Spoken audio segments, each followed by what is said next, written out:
reconnecting with past clients and prospects is really, really important. And it's not just about drumming up more business, it's about building and maintaining those relationships. Because when you reach out, you remind your clients of the value you bring and you keep your services top of mind. So, I want to break down a few actionable steps that you can take right now to really enhance that client outreach. I'm Sylvie Garibaldi, founder and CEO of a well established marketing training and done for you services company, tailored specifically for the modern legal and financial professional worldwide.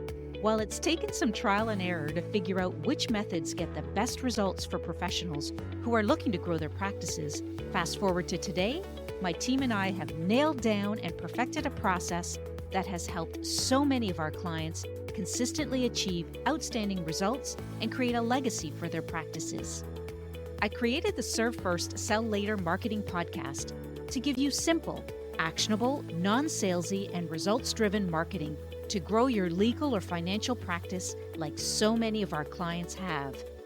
If you're a lawyer, mediator, financial, or divorce professional who is looking to become highly visible and wants to create a practice that makes an impact, then you're in the right place. Let's dive in.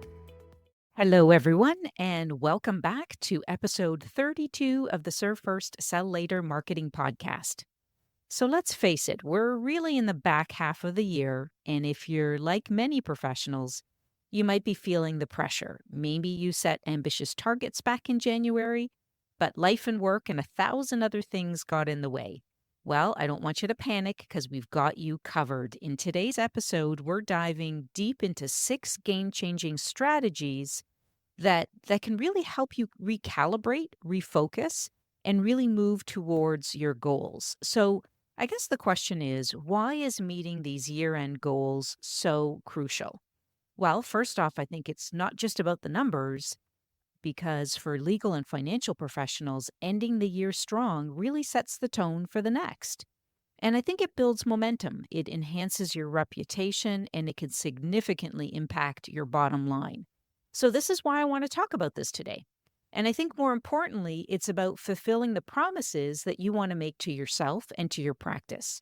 So, it's about growth, both professionally and personally. So let's walk you through everything from revisiting and refining your goals to hosting impactful workshops and webinars. And so by the end of this episode, you're going to have a really clear roadmap to turn those year-end goals into a reality and to really allow you to reassess where you are right now and how far you have to go. So, whether you're listening in your office, during your commute, or while taking a well deserved break, grab a pen and paper or open up notes on your mobile phone because you don't want to miss a single tip. So, let's get started. So, number one, the first thing I want to talk about, or how I want to kick things off, is all about revisiting and refining your goals. So, we've all been there. You set big, ambitious goals at the start of the year, but now you're wondering if they're still the right goals. So, well, guess what? That's totally normal and it's actually a good thing. So, here's why reviewing your goals is so important simply because life happens, markets shift, priorities change, and of course, new opportunities are always popping up. So, I think by taking a step back and looking at your goals, you're making sure that you're on the right track. Okay, so let's break this down into simple, actionable steps. So, firstly, you want to schedule regular check ins with yourself. Maybe it's once a month. I like to check in once a month. I think that's a really good time frame to do that. Or maybe for some of you, it's once a week. So, doing these check ins, I want you to ask yourself, are these goals still relevant to what I want to achieve? So, think about that. Secondly, don't be afraid to break those big, scary goals into smaller, bite sized pieces. So instead of saying, I want to increase my client base by 50%, try setting a goal to reach out to maybe 5 new potential clients each week. So that's your goal. So this way, it's less overwhelming and easier to track. Because when you talk about a vague goal like increase your client base by 50%, It really needs to be broken down into what that could look like. And as an aside note, if you have a team, you may want to get them involved in this process as well. So, in some situations, depending on your team's roles, they could actually lead this check in with you each month to keep you accountable. That's a great way to do that. Put them in charge of that. They're going to go back and do all the numbers and come back to you and reassess each month or each week, however you want to do that. Lastly, you need to be flexible. So if something's not working, change it up. Your goals aren't set in stone. They're just there to guide you, not restrict you. So I know what some of you could be thinking, especially if you're saying to yourself, but I've already fallen behind on my goals. Is it too late? And my answer to that is absolutely not. In fact, now is the perfect time to reassess and get back on track. So remember, the point of goals is not to stress you out. They're there to motivate and guide you. So if you're feeling overwhelmed, take a deep breath. You've got this. I want you to do something for me right now. So take out a piece of paper, or as I said, open a note on your phone. Write down your top 3 goals for the rest of the year. So just write down your top 3 goals for the rest of the year. Now, under each goal, jot down one small step that you can take this week to move closer to it. So you've already started the process of revisiting and refining your goals. So keep this up and you'll be amazed at what you can achieve by the end of the year. And so the point I'm trying to make here is it's about taking small steps that will lead you to helping you achieve those bigger goals. I hope this is making sense. All right, let's move on to number 2. So number 2 is all about how to prioritize your tasks to make the most impact.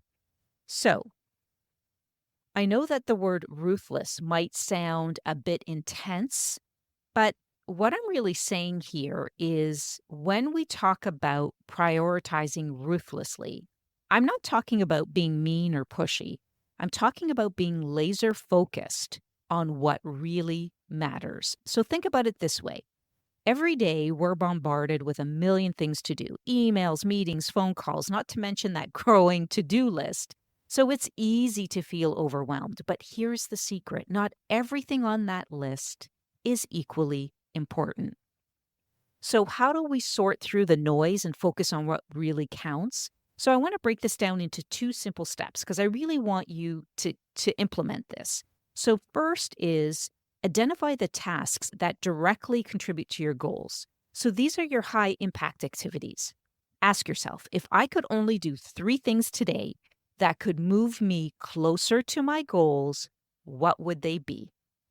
And those are your priorities for the week, plain and simple. So the second thing you want to do is, this is where the ruthless part comes in, and that is to delegate or reschedule less important tasks. I know it's tempting to try and do it all, but trust me, that's a recipe for burnout. And for some of you, you've probably already experienced that. So it's okay to say no, to postpone, or to hand off tasks that aren't crucial. So here's a process I like to use. It's called the ABC method. So you want to label your tasks A, B, or C. So let me break this down. A tasks are must-dos. They're directly linked to your goals and they have real consequences if they're not done. B tasks are should-dos and they're important, but they can wait if necessary. And C tasks are nice-to-dos. So these are the ones that you can do if you have extra time, but they won't derail you if they're left undone. So I want you to focus on tasks A first. All right. So A is what you want to focus on first. Then you're going to schedule tasks B and then C tasks. Well, they're there if you have time. So don't sweat it if you don't get to them. So I want you to remember that prioritizing ruthlessly isn't about working harder. It's about working smarter. And it's about making sure your energy goes to where it matters most. So here's your challenge for the week. Take a look at your to-do list. Be honest with yourself. What are your A tasks? I want you to find those A tasks. What can be delegated or postponed? And I bet you'll find that a lot of what's eating up your time isn't as crucial as you thought. And that could save you some more time and help you move faster towards reaching those goals. Okay, number 3. So let's dive into one of the most effective ways to boost your business as we approach the end of the year, and that is client outreach and follow up. So let me explain this one. Reconnecting with past clients and prospects is really, really important. And it's not just about drumming up more business, it's about building and maintaining those relationships. Because when you reach out, you remind your clients of the value you bring and you keep your services top of mind. So, I want to break down a few actionable steps that you can take right now to really enhance that client outreach. So, the first thing you can do is you can send personalized emails and newsletters. So, tailor your messages to reach each client and make it customized, right? So, mention their past interactions with you and offer relevant updates or services. So, these personalized emails can significantly improve your open and your click through rates. The second thing you want to do is you want to make follow up phone calls. Yes, that's the phone, it's picking up the phone.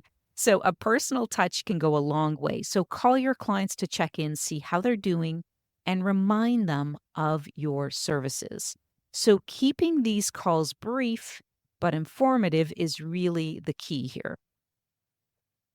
The third thing you can do is you can share success stories and recent achievements. So you can do this simply by highlighting your successes that can build trust and showcase your expertise. So you want to share stories of how you've helped other clients achieve their goals and how this might apply to your clients as well, to the clients that you're reaching out to. How can this help them specifically? So I think reaching out to past clients is really a game changer and it's really often overlooked. And it not only brings in repeat business, but it also generates referrals as well. And I think, the key thing here is the trust has already been built because this is a past client. So they know how you work. And supposedly, if you've done a really great job, then that time frame to cross-sell them something else has just been shortened because the know, like, and trust factor is there. Okay.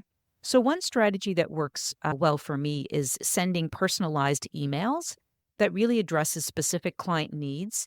And of course, following up with a phone call to discuss how I could offer further help. So, let me share a quick example. I had a client who engaged with my services for over a year, and I sent a personalized email highlighting some new services that I thought could benefit them based on their past needs. So I followed up with a call, and it turned out that they were looking for exactly what I was offering. And this came out more in the conversation on the phone call. And that outreach led to a significant new project. So I don't want you to underestimate the power of a personal touch. Whether it's a handwritten note or a phone call, showcasing that you care about your clients as individuals can really make the difference. So the important point here is that client outreach isn't just about making a sale. It's about building lasting relationships. And so your outlook should be exactly that. I don't want you to think about how you can make more sales, but more about how you can add more value that makes sense to that particular client so that it makes their life or their work easier. Okay, I hope this is resonating with you. And I think that this strategy can really help you move much more quickly towards reaching your year end goal. So if you want to learn more about how this process works and how you can further understand cross selling, I created an episode on this, and that's episode 11. I'll link it for you in the show notes. I think you'll find it very valuable. All right, moving on to number 4. Number 4. So, boosting your referral network. So, strengthening relationships with referral partners can be another game changer. So, for most of you, as legal and financial professionals, referral partnerships are the lifeblood of your practice. And so referral partners can really send clients your way, and in return, you want to do the same for them. So it's really a win-win situation that can significantly expand your reach and your client base. So let's break this down once again into actionable steps to build and strengthen your referral network. So the first thing to do, obviously, is to, continue looking for those key referral partners. So you want to look for professionals whose services complement yours. So this could be realtors, financial advisors, accountants, lawyers who don't specialize in the same area, mediators. The key is to find partners who serve a similar client base but aren't direct competitors. So I want you to schedule meetings or coffee chats. This is a second thing that you can do. So once you've identified those potential partners, reach out to them. Schedule some time to chat and discuss how you can help each other. Talk about your services, your ideal clients, and how you can mutually benefit from a referral partnership. And, so let me give you a quick example here. So let's suppose you are a family lawyer. You could partner with a divorce financial planner who works with clients going through a divorce. So by referring clients to each other, both of you can provide more comprehensive services to your clients while growing your own businesses. Now, this doesn't result in new clients right away, okay? It takes time and it takes effort to grow these relationships because the trust has to be cultivated. So, a way to expedite this approach is to do a joint marketing initiative of some kind. So, perhaps you decide to put a joint webinar together where your referral partner invites their email list and other contacts, and you do the same. So, you come together to educate your audience. You hold this, joint marketing event. So, what I want you to do is I want you to assess, what was it like to work with this referral partner on this joint event? Was it a smooth process? Are they organized? Did they live up to their commitment? Were they well versed in their area of expertise? So, doing something together to co market can really strengthen the relationship and build trust. So, I want you to look for ways to build trust with referral partners first before expecting that new business. And I think that's a really critical point to consider when doing this. But if you can start fostering those relationships now, this can contribute to helping you reach your year-end goals. It just takes a little bit more time. But if you start today, you will have the time to be able to reach those year-end goals because this process, takes a little bit to settle in. And when it does, you're that much closer to reaching your year-end goals. So if you want to dive deeper into referral partners and strategies, then I recommend you check out episodes number 3, number 17, and number 20. And I'll link them in the show notes for you. I hope this is making sense for you. All right, let's move on to number 5. So number 5, it's all about optimizing your online presence. Now, I know some of you might be thinking, I'm a lawyer or I'm a divorce financial planner, I'm a mediator, I'm not a tech guru. But stick with me because having a strong online presence isn't just a nice to have, it's really essential. So think about it. When someone needs legal or financial advice, what's the first thing they do? They Google it, right? So if you're not showing up in those search results, you're missing out on potential clients. So I want to, break this down into simple steps so that you can really boost your online game. So the first thing I want to talk about is your website. When was the last time you had it updated? So take a look at it. Does it need updating? Make sure it's easy to navigate. Is it mobile friendly? And does it clearly explain your services? Of course, don't forget about SEO, which is your search engine optimization. You want to use keywords that your potential clients might be searching for. So seeking out an SEO expert is important. Just to give you a quick example, if you're a divorce lawyer in Chicago, making phrases like Chicago divorce attorney appear on your site, that's part of making the SEO work better, right? So once again, seek out the support of an SEO expert to really help you with that. So let's chat about social media. And I know you're very busy without having to, put out that tweet or to post on Facebook or on LinkedIn. But I want you to hear me out here. Social media is a powerful tool for connecting with potential clients. And you don't need to be on every platform. I just want you to think about, which are the 1 or 2 platforms that make sense for your practice, that make sense for where your ideal client hangs out. You want to post regularly. Make sure you share some tips related to your field or comment on a recent legal or financial news. Lastly, consider starting a blog on your website. This is really a really great way to showcase your expertise. And of course, that really does improve your SEO at the same time. So write about topics that you know your clients really care about. That's super important. Keep it simple and keep it helpful. So I think the goal here isn't to become an internet sensation overnight. It's about making sure that when potential clients are looking for your services, that they can find you easily and they see that you know your stuff. So here's your challenge for this week. I want you to take a look at your online presence. Is your website up to date? Are you active on at least one social media platform? Have you shared any helpful, valuable content recently? If the answer to any of these is no, pick one of these areas to focus on and please make it a plan to improve it. So, if you want to dig more into how to build a stronger online presence, then you definitely need to check out episodes 21 and 25 of our podcast. And once again, I'll put a link for that in the show notes. All right. So, conducting educational sessions online can be a game changer for your practice. So this brings me to number 6. Number 6, online workshops and webinars. And what they do is they allow you to share your knowledge, build trust with potential clients, and really position you as an expert in your field. So how I like to define the difference between webinars and online workshops is that webinars tend to be shorter online events, like maybe 60 minutes, could even be 30 minutes. Whereas online workshops, they run for longer periods of time, like maybe 2 hours plus. And they can be done over days or in a full day, right? So it's a much longer type of event. So how do you do this? So I think when you're looking at hosting successful workshops and webinars, the key thing you need to do is really hone in on the relevant and hot topic. So I want you to think about what your clients are most interested in. What keeps them up at night?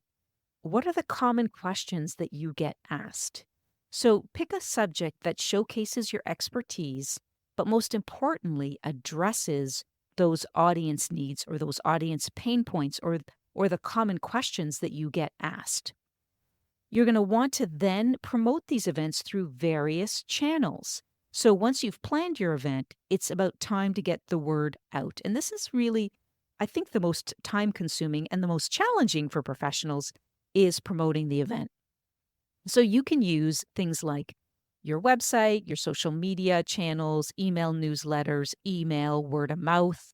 You can go to your referral partners, ask them to help you spread the word. So the more channels that you use, the more people that you're going to reach. Okay. So let me give you a quick example. So suppose you're a divorce financial planner. You could host a webinar on tax strategies for divorcing couples. So you can promote it through your email list, social media, and even partner with local businesses to help you spread the word. And I think during the webinar, you really want to provide valuable insights and actionable tips. And at the end, offer some kind of consultation to the attendees because this not only showcases your expertise, but it gives them a direct way for potential clients to engage with you. Okay, I hope this is making sense. So hosting educational online events is really a fantastic way to connect with potential clients and demonstrate your expertise. And we help our clients do this all the time. In fact, our clients run a lot of webinars and online workshops to really help them quickly reach their goals. So if you haven't tried this, definitely check it out. If you're not sure how to go about this, set up a consultation call with me. There's a link to that in the show notes, and we can help walk you through what this could look like for your practice. Also, I want to share a quick example for my practice and how it works. So we host online marketing workshops regularly, and it not only attracts a large audience, but as I said, it leads to several new client consultations. So my biggest tip for you is this: focus on providing real value first. Don't just talk about what you do, show how you can help solve your audience's problems, because that's all they really care about. So Don't forget to engage with your audience, encourage questions and interaction to make the session more dynamic and helpful. So, for example, in my online workshops, I always leave time for open Q&As. So I open the mic so that everyone can ask their questions. I know that a lot of participants really value that part because they get their questions answered in real time. So once again, if you haven't done any of these, don't be afraid to start small, okay? Your first event doesn't have to be perfect. The important thing is to get out there and start sharing your knowledge, and you will improve with each session. I promise you that. And so, if you want to learn really more powerful ways to get the best results out of webinars and online workshops, then a few must listens are episodes 7 and 8. I'll link that for you in the show notes. And I really believe these episodes will be well worth your time, especially if you're using this type of platform to help you reach your year end goals. So, as we approach the end of the year, I want you to remember it's never too late to make significant progress toward your goals. Don't be discouraged. You can do this. And so, here's a quick recap of the 6 game changing strategies that I think you need to implement. So, the first, as I mentioned, was revisit and refine your goals, right? Regularly check in on those goals to ensure that they're still relevant. I want you to prioritize ruthlessly. Focus on high impact tasks that directly contribute to your goals and use the ABC process that I explained in this episode. You need to enhance client outreach and follow up. Reconnect with those past clients through personalized emails, follow ups, phone calls, and really sharing those success stories. You need to strengthen those referral networks. If you haven't done that in a while, it's time to reach out, identify and nurture those relationships with those key referral partners. Optimize your online presence. So go back to your website. Does it need to be updated? Do you need to change the way your services are listed? Ensure that it's SEO friendly. And of course, be active on social media. Super, super important. And you want to host those educational workshops and webinars, that can be a game changer. So think about how you can do that. So these strategies will not only help you finish the year strong, but also set a solid foundation for the year ahead. And who doesn't want that? So remember, it's all about taking small, consistent steps. And you've got this. You can do this. It's never too late. So thank you for tuning in today, and I hope you found this episode valuable. If you did, I have a favor to ask. I'd be really honored if you could subscribe to the show, rate or review it, and of course, share it with others who may find it valuable. Have a great day.